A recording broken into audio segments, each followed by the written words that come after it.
अचलपूर तहसील परिसरातील सहदुय्यम निबंधक कार्यालयाच्या इमारतीचे बांधकाम निकृष्ट दर्जाचे होत असल्याचा आरोप समोर आला आहे। ठेकेदार आणि संबंधित अधिकाऱ्यांचा संगनमताचा संशय व्यक्त करत ग्रामस्थांनी सखोल चौकशीची मागणी केली आहे।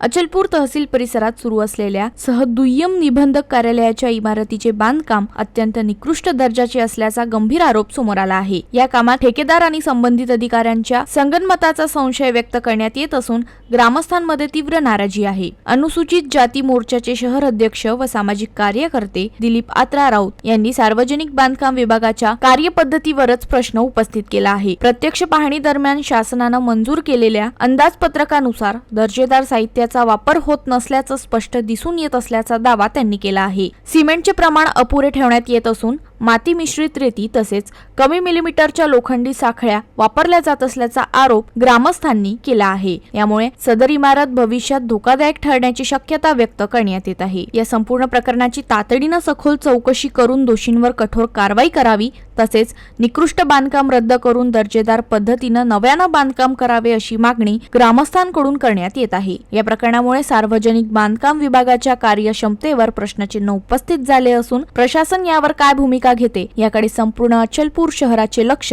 लागले आहे।